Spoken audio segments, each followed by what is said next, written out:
जय श्री कृष्णा। राधे राधे। आज मैं आपको नितनेम कहानी सुनाती हूँ, जो माता सीता की यह रोचक लोक कथा है। आपका दिल जीत लेगी और धन के भंडार भर देगी। अगर आपने मेरा चैनल सब्सक्राइब नहीं किया है तो सब्सक्राइब कर लीजिए, ताकि आने वाला वीडियो आपको आसानी से मिल सके। यह कहानी सीता माता कहती थी और श्री राम उसे सुना करते थे। एक दिन श्री राम भगवान को किसी काम के लिए बाहर जाना पड़ गया, तो सीता माता कहने लगी कि भगवान, मेरा तो 12 वर्ष का नितनेम है। अब आप बाहर जाएंगे तो मैं अपनी कहानी किसे सुनाऊंगी। श्री राम ने कहा कि तुम कुएं की पाल पर जाकर बैठ जाना और जो औरतें पानी भरने आएंगी उन्हें अपनी कहानी सुना देना। माता सीता कुएं की पाल पर जाकर बैठ गई।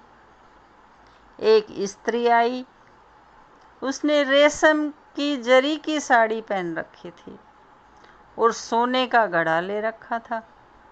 सीता माता उसे देखते ही कहती है, बहन, मेरा 12 वर्ष का नितनेम सुन लो।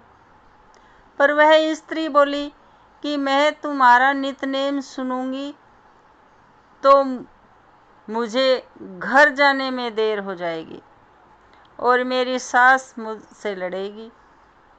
उसने कहानी नहीं सुनी और चली गई।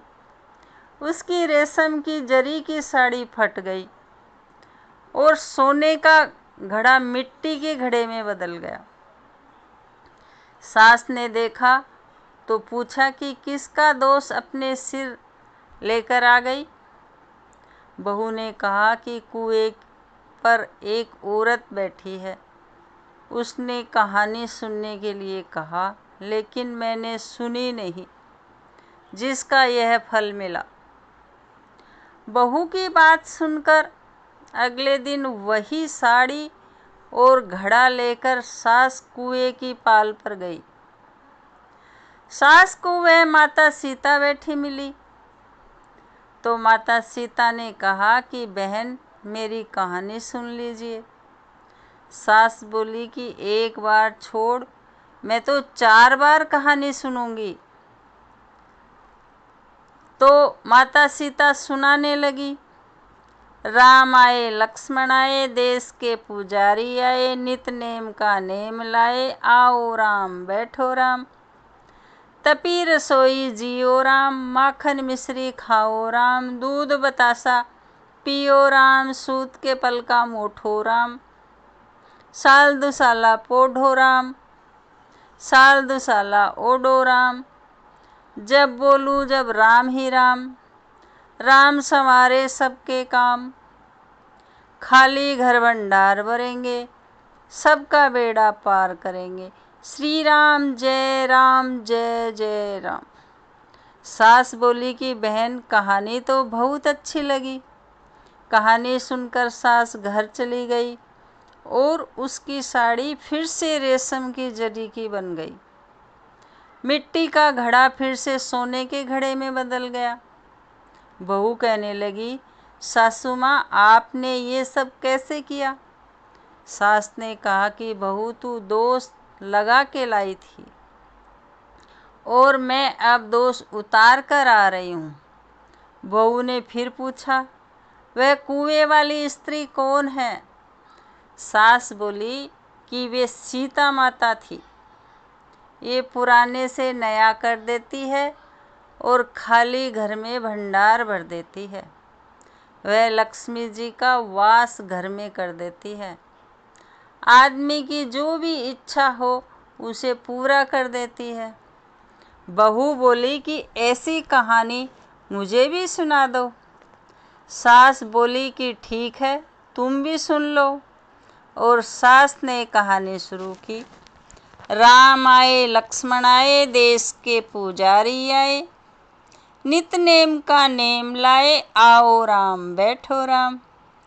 तपी रसोई जियो राम, माखन मिश्री खाओ राम। दूध बतासा पियो राम, सूत के पलका मोठो राम। साल दुसाला पोढ़ो राम, साल दुसाला ओढ़ो राम। जब बोलूँ जे राम ही राम, राम संवारे सबके काम। खाली घर भंडार भरेंगे, सबका बेड़ा पार करेंगे। श्री राम जय जय राम। कहानी सुनकर बहू बोली कि कहानी तो बहुत अच्छी है। सास ने कहा कि ठीक है, इस कहानी को रोज कहा करो। अब सास बहू रोज सवेरे उठती, नहाती धोती और पूजा करने के बाद नित्यनेम की सीता की कहानी कहती। एक दिन उनके यहाँ पर पड़ोस की औरत आई और बोली कि बहन जरा सी आँच देना। तो वह बोली कि आँच तो अभी हमने जलाई नहीं है। पड़ोसन ने कहा कि तुम सुबह 4 बजे से उठकर क्या कर रही हो? फिर उन्होंने कहा कि सुबह उठकर हम पूजा करते हैं। फिर सीता माता की नित्यनेम की कहानी कहते हैं। पड़ोसन ने उनकी बात सुनकर फिर कहा कि सीता माता की कहानी कहने से तुम्हें क्या मिला? वे बोली कि इनकी कहानी कहने से घर में भंडार भर जाते हैं, सारे काम सिद्ध हो जाते हैं, मन की इच्छा भी पूरी होती है। पड़ोसन कहती है कि बहन ऐसी कहानी तो मुझे भी सुना दो। फिर वह बोली कि ठीक है, तुम भी यह कहानी सुन लो। राम आए लक्ष्मण आए, देश के पुजारी आए। नित नेम का नेम लाए, आओ राम बैठो राम। और उसने माता सीता की पूरी कहानी पड़ोसन को कह दी। बहन कहानी तो मुझे बहुत अच्छी लगी। अब वह पड़ोसन भी नित्यनेम सीता माता की कहानी कहने लगी। कहानी कहने से माता सीता ने पड़ोसन के भी भंडार भर दिए। अब तो पूरे मोहल्ले में नित्यनेम की कथा चल पड़ी। हर किसी की मनोकामना पूरी होने लगी। हे सीता माता, जैसे आपने उनके भंडार भरे हैं, वैसे ही आप हमारे भी भंडार भरना। कहानी सुनने वाले के भी और कहानी कहने वाले के भी भंडार भरना। ये कहानी आपको पसंद आई हो तो लाइक करें, शेयर करें, बेल बटन प्रेस करें ताकि आने वाला वीडियो आपको सबसे पहले मिल सके।